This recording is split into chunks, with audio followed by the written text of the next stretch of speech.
Atenção internautas de todo o mundo, para o toque de 5 segundos.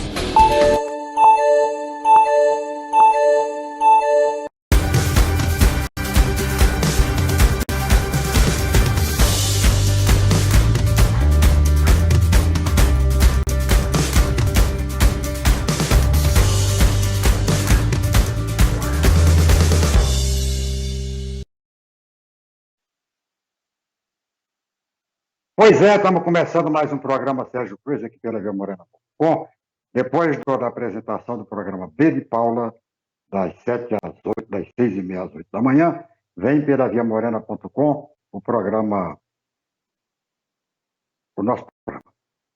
Eu quero começar o programa hoje com uma manchete ruim. Aliás, eu gosto de começar o programa sempre com notícia boa, mas hoje, infelizmente, vou começar com essa notícia que está no Correio do Estado de hoje. Gás de cozinha atinge o maior preço da história. O ano de 2021 mal começou e o botijão de gás já acumula alta de 11,1%. Com o preço mais elevado, as pessoas já estão economizando. As vendas do produto caíram. Não sei como é que está aqui. Como é que está esse preço, né? Quanto é que está custando? Aí. Ó, gás de cozinha no estado chega a custar... Acredita nisso? Chega a custar R$ 105 no estado. Revendedores apontam dificuldades em repassar aumentos consecutivos da Petrobras. Preço médio é o maior da série histórica. Agora, o Brasil não importa gás, pô. O Brasil não exporta gás, não importa gás. O gás é um produto inteiramente nacional, produzido aqui, refinado aqui e consumido aqui. Por que é que tem que tabelar o preço do gás, que comparar o preço do gás, equiparar o reajuste do preço do gás com o preço da gasolina e do óleo diesel? Não tem nada a ver. Por que é que tem que atrelar, juntar uma coisa com a outra? Por que é que não separa? Agora, aí o governo, e essa história do gás é uma história interessante. Na campanha passada, o Ciro Gomes prometeu que se ganhasse a eleição, ia tabelar o gás de cozinha em R$ 40. Lembra? Naquele tempo era mais ou menos o que custava naquele tempo. 35, 36, 40, 42. E o Ciro Gomes falou, eu vou tabelar em R$ 40. Aí o Ciro Gomes também falou que ia acabar com as dívidas do Serasa, né? SPC e tal. O pessoal não acreditou. E não dava para acreditar, porque promessa de político não dá para acreditar em nenhuma, por mais fácil que seja de cumprir. Agora, o Bolsonaro não prometeu isso na campanha, tá? Ele prometeu depois que tomou posse. Depois que tomou posse, o boca mole do Paulo Guedes apareceu na televisão para dizer que ia desatrelar não sei de onde, não sei do quê, e que o gás de cozinha ia ficar na faixa dos R$ 40. Ele acabou de falar, a Petrobras enfiou um primeiro grande aumento no preço do gás. E de lá para cá, não parou mais de subir. Ainda há 15, 20 dias atrás, você conseguia comprar botijão de gás a 80, 75, R$ 80 em Campo Grande. Eu falava em R$ 100, R$ 90, já havia gente vendendo gás a R$ 90. Muita gente mandou, não, aqui no Aerorancho ainda estou comprando a 73, R$ 75. E agora, como é que está? E agora, como é que está? Aumenta todo dia. Aumenta todo dia. Daqui a pouco vamos ter que voltar ao velho fogão a lenha. Vai ter que comprar tora de eucalipto para cozinhar, porque não está dando mais para comprar o gás de cozinha. Que economia é essa? Que dificulta o acesso a um botijão de gás. Como se não bastasse dificultar o acesso a 1 quilo de arroz. que é uma preciosidade, o feijão, o óleo de cozinha. Vai ver não que está melhor agora. Não sei para quem é que está melhor agora, né? Ah, tá melhor, agora está melhor do que antes. Está melhor do que antes. Antes estava ruim, agora está pior. Porque antes era ruim, mas não atingia tão diretamente a mesa do pobre, do trabalhador assalariado. E hoje está atacando diretamente a mesa do assalariado, do pobre. Está jogando na linha da pobreza toda aquela classe média que foi criada em 12, 13, 14, 15 anos atrás. Uma classe média que poderia ter carro, que poderia financiar o carro todo um carro novo, pelo menos em 2 anos. No final do financiamento de um, financiava outro. Hoje já tem gente aí que está com carro desde já 10 anos, 11 anos com o mesmo carro, refinanciando o mesmo carro, porque não consegue comprar carro novo. Que país é este onde o pobre não pode fazer um passeio nas férias? Onde o pobre não pode viajar de avião? Onde os pobres estão constituindo aumentando cada vez mais o número de pobres e reduzindo cada vez mais o número de ricos. Os ricos estão ficando menos e muito mais endinheirados, com muito mais condições de concentrar renda. O dinheiro sempre esteve na mão do capitalista, sempre esteve na mão do rico. Mas havia um consenso entre os ricos de uma divisão dessa riqueza entre os ricos.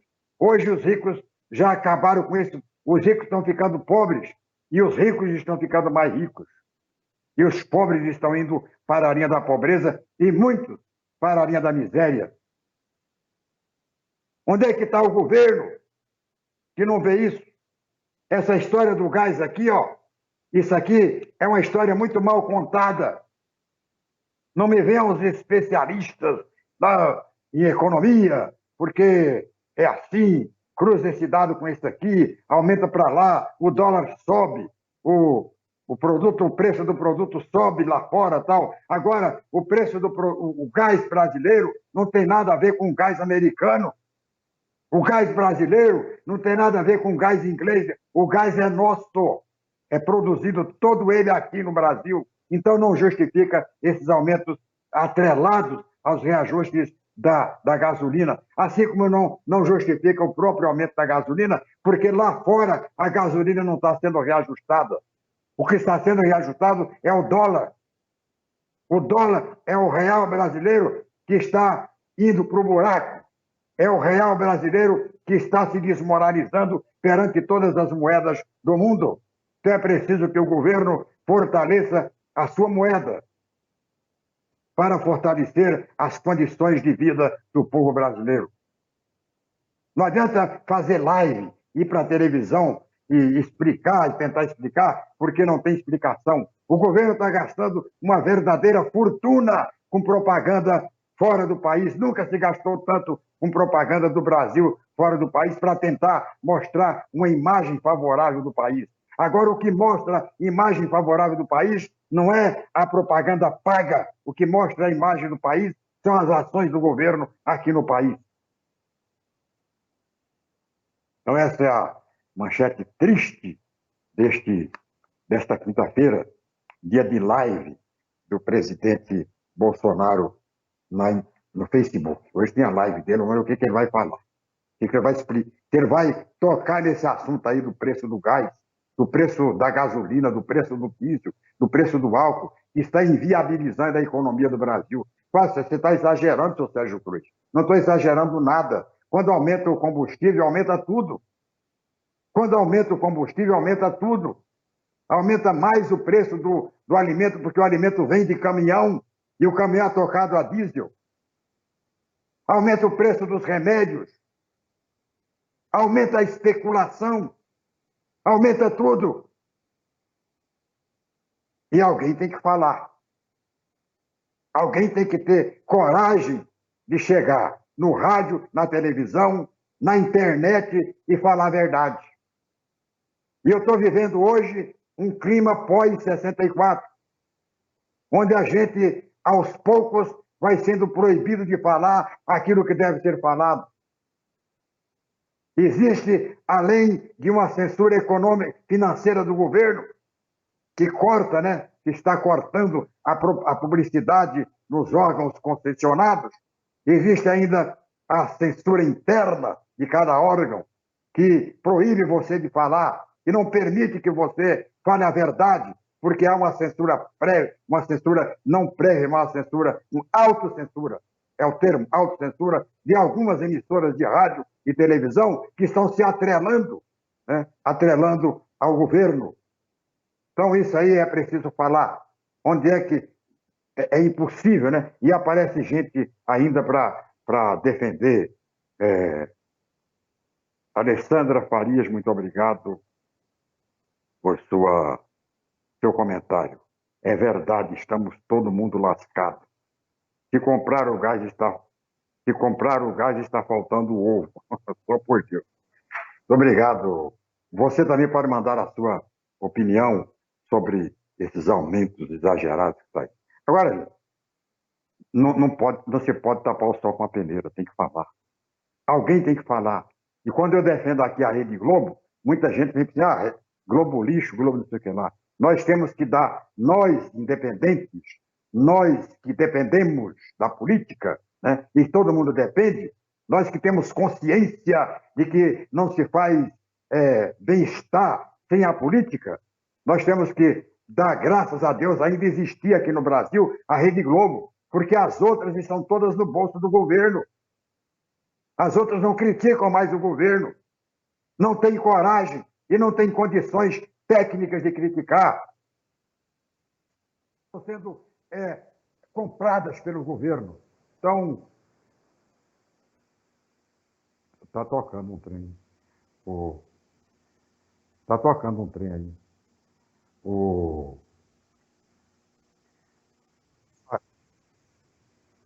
É aqui, é. Mas aqui tá no modo avião, em toque, quando está no modo avião. Hã?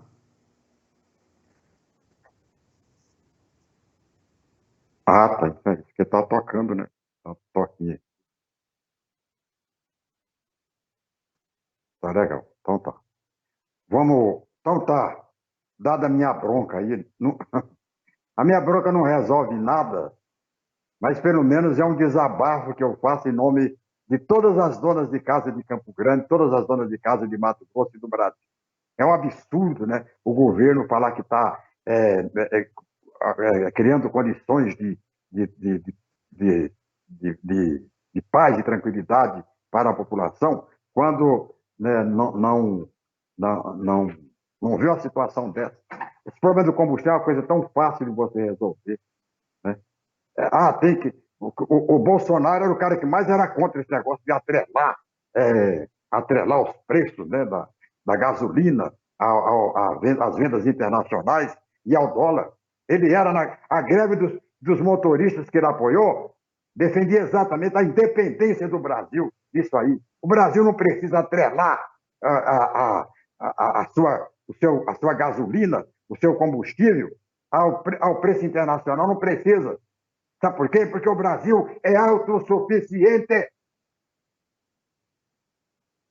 O Brasil, depois do pré-sal, tem gasolina para dar e vender.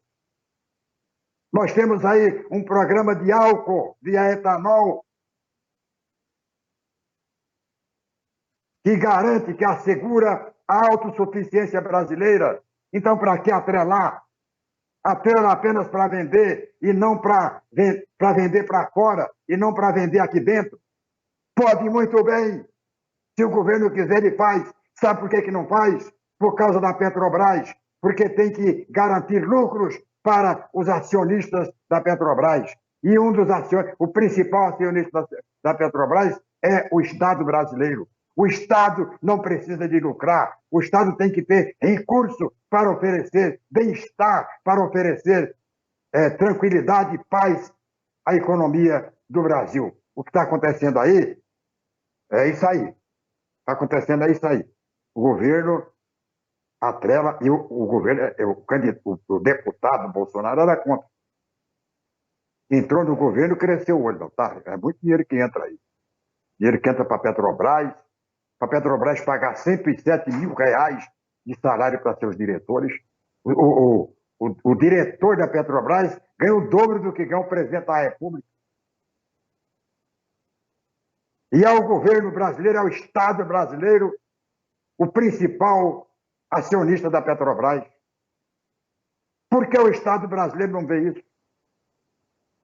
Porque tem que fazer petrolão, né? Fazer operação Lava Jato. O que tem que fazer operação Lava Jato é lá dentro.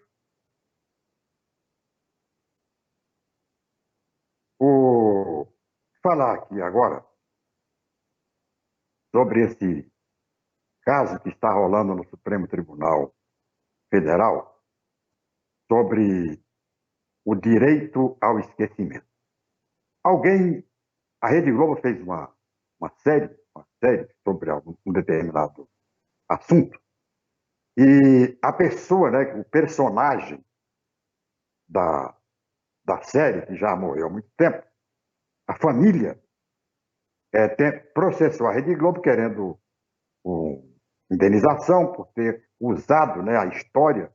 Não foi nem a imagem, né, foi a história, porque era uma série, era uma ficção, né, com base na história tal, que contava o caso, um episódio da história policial do Brasil. A família processou a Rede Globo querendo indenização por danos morais, né, por ter usado a história. O caso foi para a Justiça, na primeira instância caiu, na segunda instância caiu, e agora está no Supremo Tribunal Federal. Está lá, está sendo votado, vai cair, é claro, mas já tem pelo menos um ministro que votou a favor. Entendeu que a família tem direito a requerer o esquecimento daquele ente familiar. Agora, isso aí não tem o que discutir. Isso aí, diz a maioria dos ministros do Supremo Tribunal até agora, que me parece que tem 4-1, né, até agora, a votação deve voltar somente depois do Carnaval, é uma verdadeira afronta à liberdade de expressão, à liberdade de imprensa, à liberdade de informação, à liberdade histórica, o que ninguém colocou, né, é a questão da história. A história, você não pode conduzir a história em cima dos seus interesses. Eu não posso aparecer na história. Eu fui bandido, mas eu não posso aparecer na história. Eu fui morto, eu não posso aparecer na história se eu sou uma pessoa pública ou não. Um caso, né? Um caso rumoroso. É um fato histórico. Um fato histórico você não pode impedir que alguém escreva um livro sobre isso. Você não pode impedir que um canal de televisão faça uma série sobre isso, porque é um fato histórico. É a história, você vai rasgar uma página da história. Aliás, isso aí, alguns defensores da ditadura militar vêm tentando fazer há muito tempo, rasgar as páginas, né? 21 anos de página rasgada. Rasgar para não se contar a verdadeira história do golpe e da ditadura militar. Isso aí o pessoal tem tentado há muito tempo, vem tentando mudar, dar nova versão. Tal. Agora você não muda a história. A história está nos jornais, a história está nos livros, e principalmente nos jornais. A história está nos vídeos, hoje nos vídeos. Então não dá para você apagar o vídeo, não dá para você rasgar o jornal está arquivado. Eu, por exemplo, faço minhas pesquisas históricas com base nos jornais.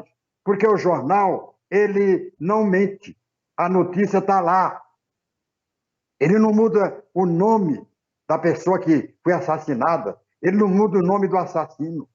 Ele não muda a data do crime. Está lá. Então você vai ver. Então não adianta você querer amordaçar, né, fazer, esquece isso, esquece. É um assunto que você não gosta, como você não gosta, então esquece. Então, esse direito ao esquecimento é mais um ataque direto aos interesses democráticos, ao direito que você tem de saber, o direito que você tem de ensinar, está tudo nessa questão do direito do esquecimento. Então, é preciso que a gente esteja muito atento a esse lance aí do direito ao esquecimento, porque pode mudar a história. Mudar a história. Daqui a pouco, aprova um trem desse aí, daqui a pouco eu não posso mais escrever nada aqui, eu não posso. Né, aconteceu um caso, aconteceu um serial killer, eu não posso comentar porque a família do serial killer, que já está morto, né, entrou requereu o direito ao esquecimento. Então, não posso, esse caso aí não pode falar. O cara já morreu, não pode falar. Eu acho que pode até proibir falar quando o cara está vivo. Quando ele está vivo, pode até tentar esquecer, tal, requerer, acionar judicialmente, judicializar uma ação aí por direitos de imagem, qualquer direito, danos morais e tal. Mas depois que morre, aí passa a pertencer a um outro escalão, ao escalão da história. A história tem que ser contada. A história não pode ser sonegada, não pode ser proibida. Não pode, é um absurdo. Mas alguém tentou. E foi bom alguém ter tentado, porque eu não acredito que a maioria esmagadora e absoluta do STF vai entrar nessa de esquecimento, tal. Não acredito. Mas foi bom ter lembrado, porque isso faz parte, né, de uma grande conspiração contra o direito de falar, o direito de mostrar e, sobretudo, o direito de ver, de enxergar as coisas. O dever de mostrar e o direito de ver. Estão tentando amordaçar de vez o direito à informação. Tanto de dar a informação, como de receber a informação. Então, hoje eu quero falar aqui sobre a autonomia do Banco Central. Então, hoje eu quero falar sobre esses vazamentos que estão tendo aí, né? CPF. Ontem eu falei sobre o negócio, questão dos hackers, né? Hackers que ameaçam a segurança do planeta. E hoje eu quero voltar a falar sobre esse assunto, mexendo aqui com a questão dos vazamentos. Quero falar sobre a Amazônia, né, que está dando o maior problema, continua dando problema. A Amazônia, agora o Bolsonaro já está aceitando a ajuda que ele não pode tocar a Amazônia sozinho. Ele devia ter visto isso quando colocou esse cabeça de bagre aí no Ministério do Meio Ambiente. Ele devia ter visto isso aí, que esse cara foi mandado de encomenda para destruir a Amazônia. E agora está pagando caro com a rejeição de alguns países da União Europeia de firmar acordo, convênio com o Mercosul, o que é bom para o Brasil, o que é bom para todo o Mercosul, portanto, para todo o hemisfério. O Brasil pode ser responsabilizado por não conseguir acertar esse grande acordo internacional. Aliás, um grande acordo que eu acho muito bom, melhor para a Europa do que propriamente para o Brasil e para a América do Sul, mas não deixa de ser um plano bom, até porque a gente vai ter acesso por preço, que não vê aí as taxações malucas, por preço bem mais acessível a muitos produtos, né, da União Europeia, tal, carro, área de eletrônica, tal. Vai ter muito mais oportunidade, muito mais acesso por um preço melhor. Mas muito bom para o Brasil, porque mostra, né, um estágio extraordinário de desenvolvimento nacional. Bem, então, mas de todos esses assuntos eu quero falar Daqui a pouco, depois do tempo para esta quinta-feira, em toda a região centro-oeste, o tempo é com você, Índio.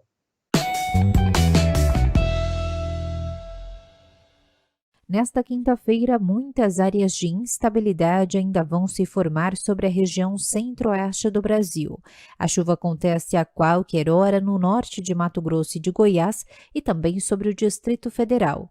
Em grande parte das outras áreas, inclusive nas capitais Goiânia, Cuiabá e Campo Grande, o dia começa com bastante sol e chove entre a tarde e a noite. No extremo sul de Mato Grosso do Sul, as pancadas podem acontecer a qualquer hora, mas intercalando várias aberturas de sol.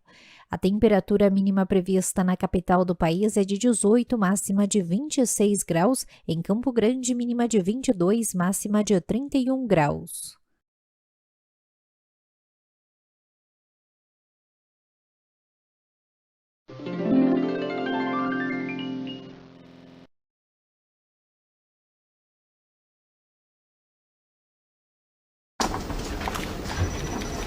Aí galera, não esquece o futebol hoje. Hoje, Luiz vai ser contaminado pelo coronavírus. Ah, moleque, esse é pro meu filho. Ele não sabe, mas está passando o vírus para a pessoa que mais ama. Pra você, filhão.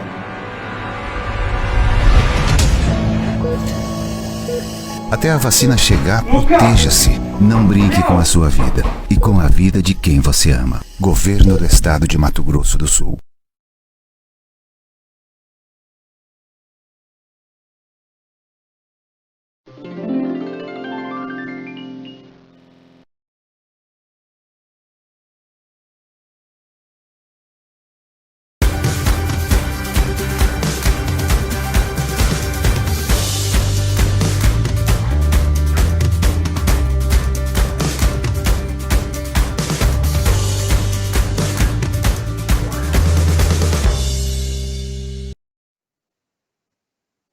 Pois é, a gente está de volta aqui com o programa Sérgio Cruz. Primeiro, agradecer o pessoal que está se comunicando aqui com o programa, mandando as suas mensagens e tal. Agradecer o pessoal que está compartilhando e se inscrevendo. E especialmente o pessoal que assiste esse programa pelo stream da viamorena.com. Né? É muito mais importante para nós do que propriamente a rede social, essa grande audiência que a gente consegue manter em nosso stream, uma audiência tradicional de 14 anos. Via Morena, no próximo dia 20, completa 14 anos, foi a primeira televisão web TV no celular e foi uma das primeiras web TVs do Brasil. A gente está apostando há 14 anos na experiência e no avanço da tecnologia. Eu falei aqui, talvez tenha sido o único analista do mundo que falei que contrariei todo mundo. Havia, né, uma euforia por parte da imprensa, inclusive a imprensa mais independente, a imprensa que era contra o Trump, e que o Trump ia ser o grande terror das Américas, o grande terror do mundo.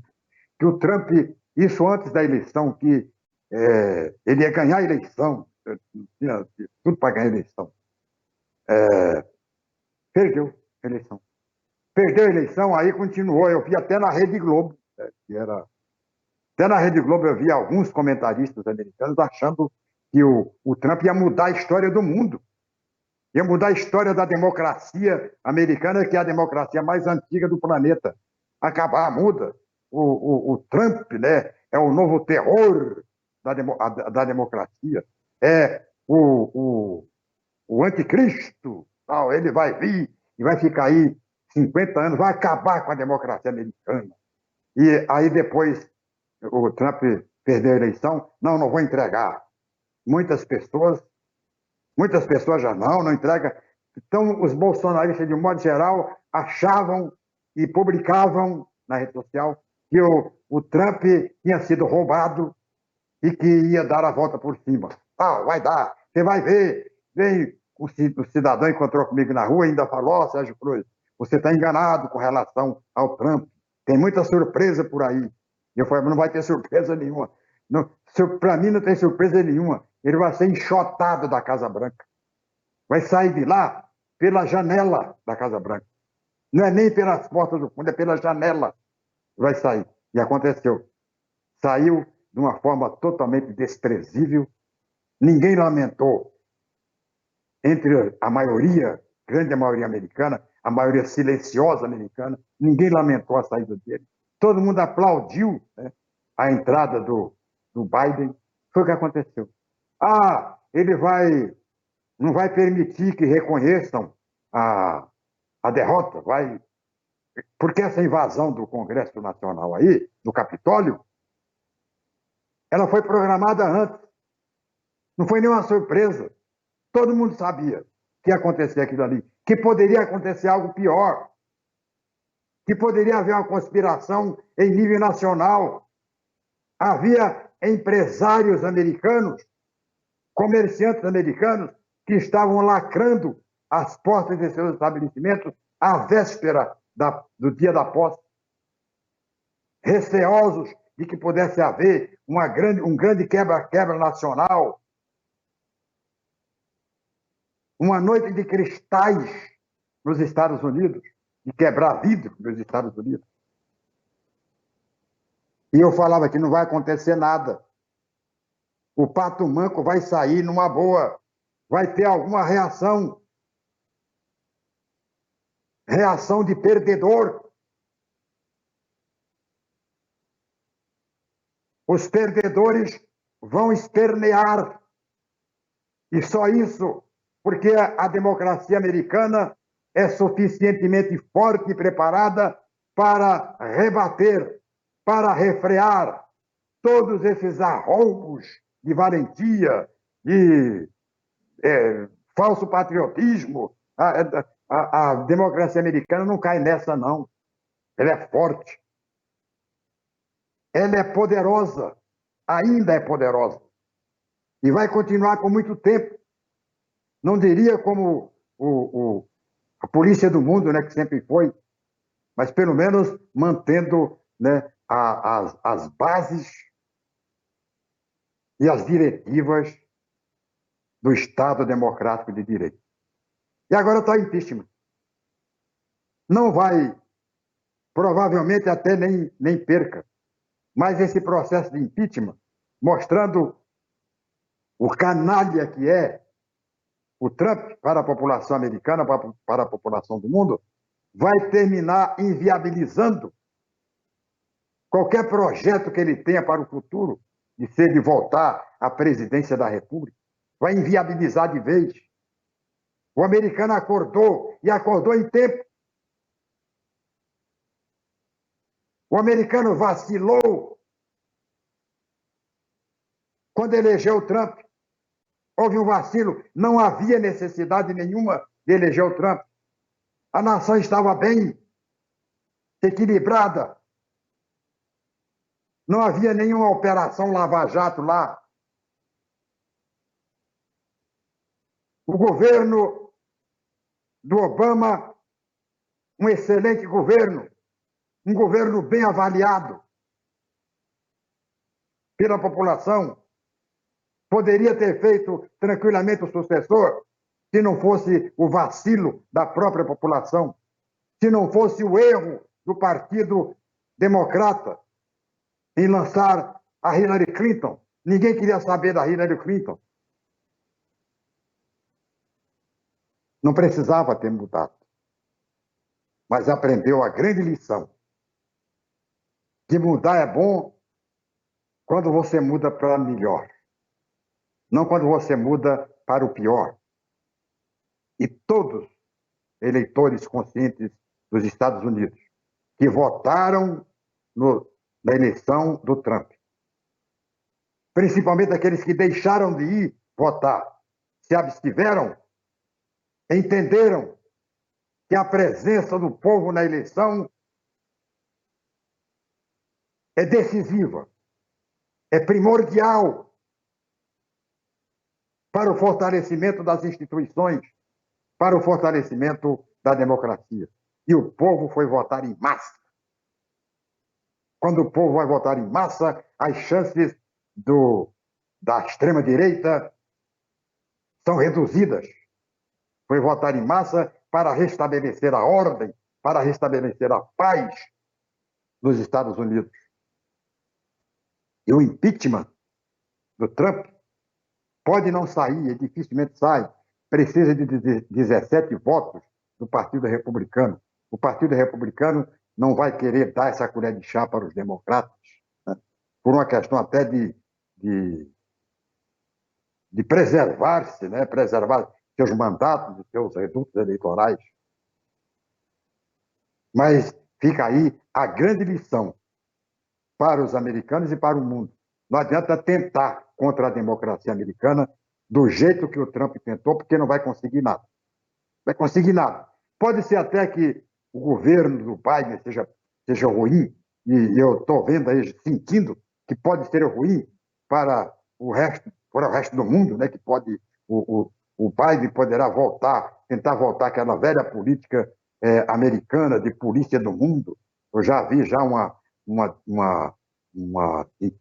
uma briga dele aí, um telefonema dele para o presidente da China, tal. Então é perigoso, né? É ruim criar uma tensão maior ainda com a China, com outros países. Mas para o americano, com certeza, o governo do Biden vai ser bem melhor do que foi esse governicho do Trump.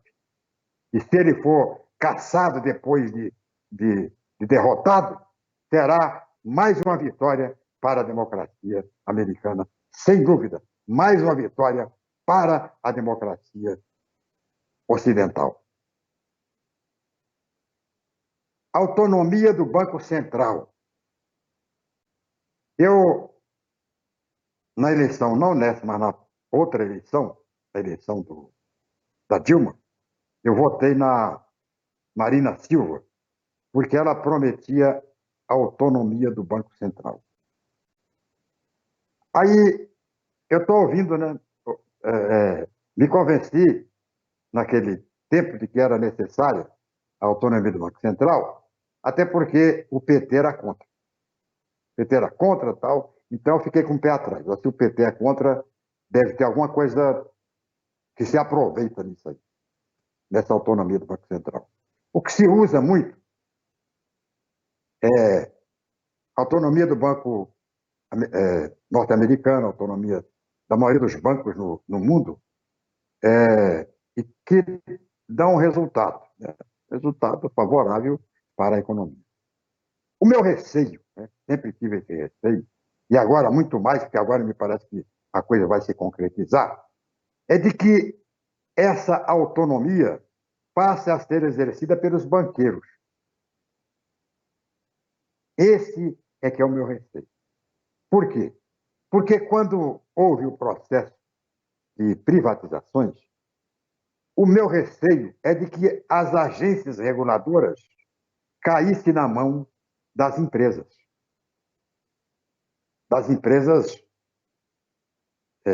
concessionárias. Eu tinha o maior receio disso aí. Olha aí, e não deu outra coisa. Não deu outra coisa. Essa ANEEL está na mão, no bolso das empresas concessionárias de energia elétrica. Essa Anatel está no bolso das empresas concessionárias de telefonia. Quer dizer, cada agência dessa saiu do controle do governo e foi para o controle dos principais interessados em dirigi-las, em administrá-las, que são as empresas. Então, totalmente a favor das empresas. Totalmente. Você tem um pleito, você foi prejudicado por uma dessas empresas, recorre a uma agência dessa aí, você sempre perde a razão. O caso, por exemplo, da energia elétrica, né? Das empresas concessionárias de energia elétrica. Aqui em Campo Grande, se você tiver qualquer questão contra a Energisa e vai lá para a agência reguladora, você perde.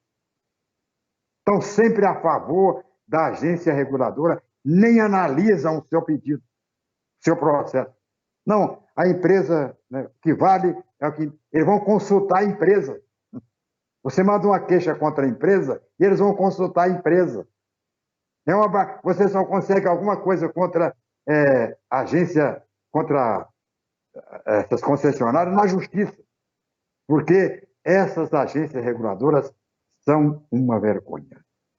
E o Banco Central, a partir de sua regulamentação, vai ser uma nova agência reguladora. Espero que não seja. Torço para não ser, porque sempre defendi a autonomia do Banco Central, mas agora eu fico com o pé atrás. Depois dessa política das agências reguladoras, eu fico com o pé atrás. Tá? Eu fico muito preocupado. Muito preocupado. Mas vamos esperar, né? Vamos ver. Vamos apostar, né? Não dá para apostar. Né? Deixa para lá. Vazamento e ação dos hackers. Aliás, o vazamento é a ação dos hackers. Né? Quem vaza são os hackers. Então, uma coisa temerosa. É uma verdadeira ação de terrorismo, esses vazamentos. Agora vazaram até a conta bancária, a conta telefônica do presidente da República. A bancária já tinha vazado há tempo. Agora a conta telefônica de milhões de brasileiros. Praticamente todos aqueles que têm conta em banco foram hackeados. Estão nos vazamentos e o que é pior, os hackers estão tão confiantes que estão vendendo. Hackeiam a conta e vendem tantas contas, tantos reais. Tá? Tem numa rede social invisível, né, que só eles podem ver, agora não sei como é que vão criar rede social invisível, né? Tem invisível, não dá para ver, mas é o apelido, é rede social invisível. Não, tá? Escura, né? Escura, que só tem acesso os hackers, porque os hackers, né, conseguem criar uma lei que não são que ninguém hackeia, só os próprios hackers. Então, tem lá uma rede, eles vendem esses produtos aí, dessa cibercrime, eles vendem, né, lá para... É um absurdo. Agora, a minha maior preocupação nisso tudo, além desses vazamentos, né, que terminam quebrando toda a individualidade das pessoas, é o temor de uma guerra. O hacker pode fazer uma guerra mundial. Não pode? Claro que pode. Se não houver uma vigorosa ação anti-hacker, hacker contra hacker, o hacker do bem, nós vamos ter, com certeza, a próxima guerra mundial vai ser essa guerra dos hackers. Aliás, a gente já está tendo essa guerra, né? Eles estão tentando envenenar lá na Flórida, esta semana, o sistema numa pequena cidade, falei ontem aqui, tentaram envenenar a água, jogar soda cáustica na água de beber. E podem fazer isso com tranquilidade. Um vacilo que tiver do cara que controla, né, por exemplo, uma fórmula farmacêutica, uma fórmula de remédio. Um vacilo que tiver um laboratório de pesquisa de vírus. Chegou-se até a pensar e a propagar que a China tivesse fabricado um vírus do coronavírus. Chegou-se a ventilar isso, foi uma comissão de vários países, né? A comissão da Organização Mundial de Saúde, lá na China, para fazer esse levantamento, chegou à conclusão de que não foi vazamento de laboratório. O vazamento do laboratório pode, por maldade, ser provocado pelo próprio laboratório. Mas pode muito bem esse vazamento ser provocado por um hacker. que entra no sistema e faz vazar. Então pode achar que eu estou ficando louco, né? Porque isso é coisa de maluco. Pode até achar. Mas tudo pode acontecer e a gente tem que ficar com o pé atrás nessa excessiva modernidade, essa excessiva potencialização da tecnologia. Tem que estar atento aí. Para finalizar o programa de hoje, eu quero falar aqui sobre o meio ambiente, sobre a Amazônia. O Brasil, quer dizer, a América do Sul, o Mercosul, está correndo sério risco de não fechar o acordo com a União Europeia por causa da política de sua política de sustentabilidade ambiental. O Mourão tem feito o possível para passar uma ideia, né, tentar pelo menos modificar essa ideia deletéria que o país tem lá fora com relação à Amazônia, ao Pantanal, à Mata Atlântica, a destruição do nosso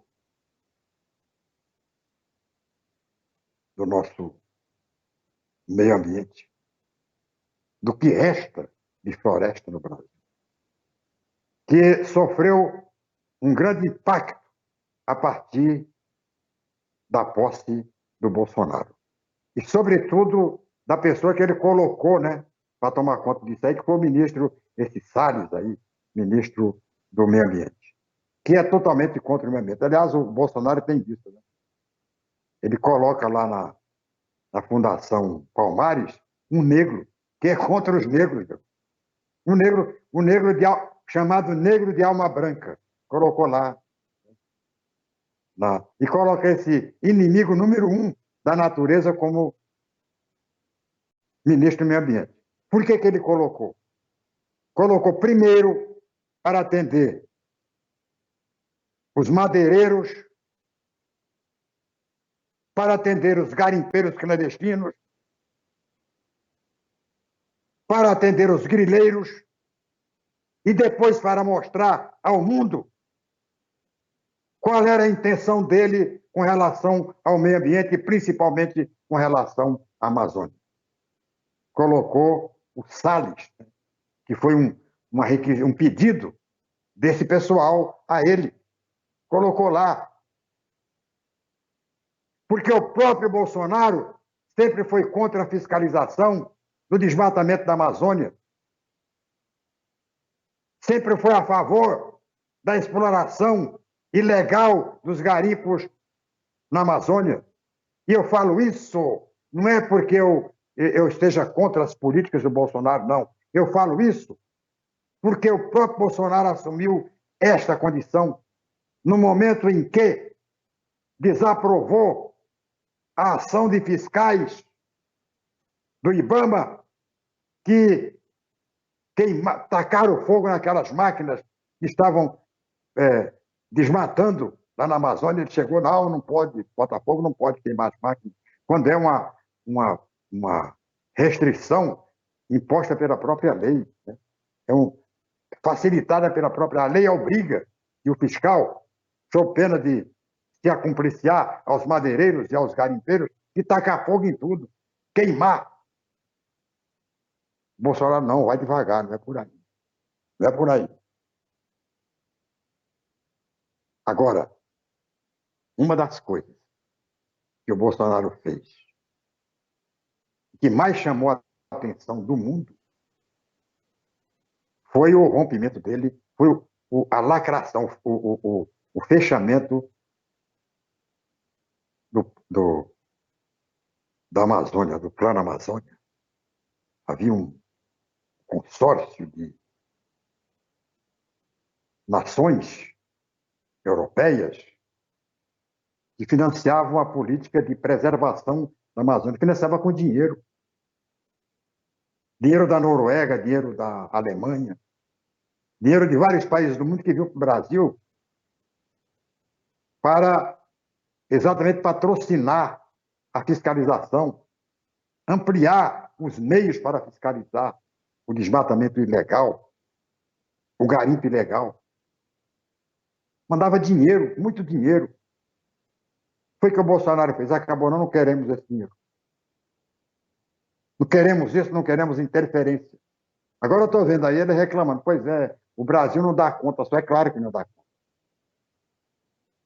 Olha, se o Brasil não der conta, o Brasil vai pagar pela exclusão do Uruguai, da Argentina, do Paraguai, do Mercosul e do próprio Brasil no Mercosul. O Bolsonaro, o Brasil, o brasileiro vai pagar pela não inclusão do Mercosul, pelo não convênio do Mercosul com a União Europeia, que está correndo o risco exatamente por uma série de coisas impróprias, né? De desrespeito ao meio ambiente, aos direitos humanos do Bolsonaro. Está pagando. O Brasil está pagando. Algumas contas que o Bolsonaro fez, está fazendo, que ele fez no início do governo, sobretudo essa do meio ambiente, ele está pagando agora. E é o Brasil que paga, não é ele. É o Brasil que paga. Somos todos nós que corremos o risco de perder um convênio, um acordo com a União Europeia, que não é nenhum mérito do senhor Bolsonaro. É coisa que já faz. O Brasil pleiteia isso há muito tempo, desde o tempo do Fernando Henrique, está pleiteando isso. E estava conseguindo agora. Por que o Brasil estava conseguindo agora? Porque o Brasil era um dos países que mais respeitavam os direitos humanos, era um país que mais respeitava o meio ambiente, o Brasil era exemplo de respeito ao meio ambiente, de respeito à preservação ambiental. E quando entrou o Bolsonaro, ele virou tudo de cabeça para baixo. É o politicamente incorreto. E esse politicamente incorreto é que está causando esse enorme prejuízo para o Brasil, pelo menos em termos de expectativa, até porque não foi decidido, e a gente espera que a União Europeia tenha a compreensão, né, de que é possível, implementando programas de desenvolvimento para o Brasil, é possível até fazer com que o governo brasileiro volte a entender a importância da preservação da Amazônia, a importância da preservação do meio ambiente. Porque, agora, o Bolsonaro não tem dado nenhuma demonstração de que quer pacificar o Brasil perante a Europa e outras nações do mundo. E eu não falo aqui como coisa de comunista, não. Porque a grande briga contra o Brasil não é dos comunistas. Não, Cuba não está brigando com o Brasil. Não tem nada. Venezuela não tem nada, né? Venezuela até manda cilindros de oxigênio para a Amazônia. Ah, mas tem muito venezuelano que está fugindo da Venezuela para o Brasil. Quem está fugindo da Venezuela para o Brasil é oposição à ditadura. O pessoal que não gosta da ditadura, que não quer ditadura. Não, o cara não está fugindo da Venezuela porque está passando fome, não. O trabalhador venezuelano está lá. Você conferir esses venezuelanos de Araque que tem aqui nas ruas de Campo Grande, a maioria aí de terrenos do interior de São Paulo, que não tem nada a ver com a Venezuela, e que se diz, sou venezuelano, é tudo mentira, a maioria é mentira. Já tive a oportunidade de conversar com vários deles, tudo daí né, que vem e que se veste de venezuelano, para justificar, né? Justificar a vinda para Mato Grosso do Sul, para justificar a vinda de uma cidade para outra, de tentar a vida de uma cidade para outra. Então, não são os países comunistas, né, que estão implicando com o Brasil. É o Brasil que implica com os países comunistas, e agora quem implica com o Brasil são os países ocidentais, são as democracias ocidentais. É a França, é a Alemanha, é a Inglaterra. Esses países, é a Noruega, esses países é que implicam com o Brasil. O Brasil implica, é claro, com a China.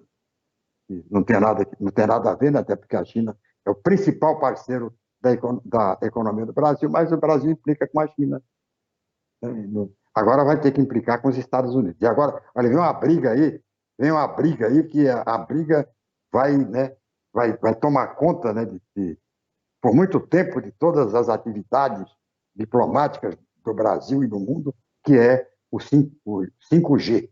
O Brasil era contra a entrada da China, e parece que agora, depois que o Trump tropeçou, já é a favor também da entrada da China, então vai dar o que falar. E os americanos continuam contra, né, a China no 5G aqui no Brasil. Continuam contra, mesmo com o Biden, vai fazer todo o esforço para enfiar o 5G americano, que custa o dobro do 5G chinês e que não tem a mesma eficiência, a mesma eficácia e a mesma tecnologia chinesa. A China passou os americanos em tecnologia de informática, de informação, já faz muito tempo, né? Já passou faz muito tempo. E os americanos sabem disso, e todo mundo sabe disso, é por isso toda essa reação contra a China.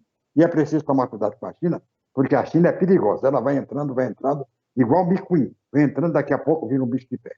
Bem, mas não dá mais tempo, a gente vai encerrando por aqui o programa. Quinta-feira, amanhã sexta-feira, tal, a gente volta com mais uma edição do programa Sérgio Cruz. Quero só apenas, antes de encerrar, aqueles toques, né? Esse programa é apresentado das 8 às 9 horas, depois do programa Boca do Povo, ao vivo, né? Ao vivo, aqui na Via Morena, e é reapresentado, repetido às 11 horas da manhã, às 6 da tarde e às 11 da noite. Já saco, né, para aguentar o Sérgio Cruz nesse tempo, mas o programa é apresentado nesse horário. E para você que está assistindo esse programa no horário das 11 ao meio-dia, em seguida temos o replay do programa Boca do Povo com Bem de Paula Filho. Muito obrigado por sua atenção. Uma ótima quinta-feira. Não saia de casa se sair de casa, saia de máscara, né? Leve álcool em gel, não aglomere. E tá. Até hoje tem programa. Às 6 da tarde. Falei, 6 da tarde. Quero consultar o índice. Você vai ter hoje o programa.